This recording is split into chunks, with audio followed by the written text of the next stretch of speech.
هەنگەوانانی کوردستان خۆیان بۆ 12هەمین کۆنگرەی هەنگەوانانی وڵاتی عەرەبی ئامادە دەکەن کە بڕیارە لە مانگی دەی ئەم ساڵ لە شاری هەولێر ئەنجام بدرێت.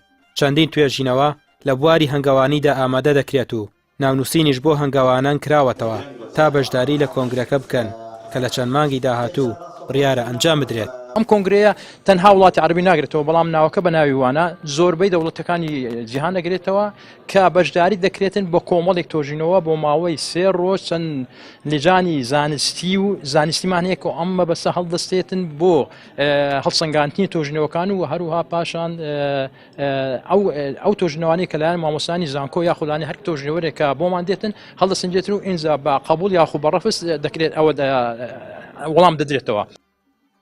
لە هەرێمی کوردستان 15,000 هەنگەوان لە سەرجەم پارێزگاکانی هەرێمی کوردستاندا هەیە.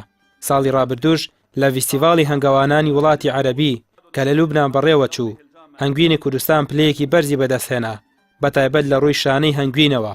بڕیاریشە پێش کۆنگرەکە پێشنگایەکی هەنگوین بکرێتەوە و نەمایشی باشترین جۆری هەنگوین و شانەی هەنگوینی تێدا بکرێت.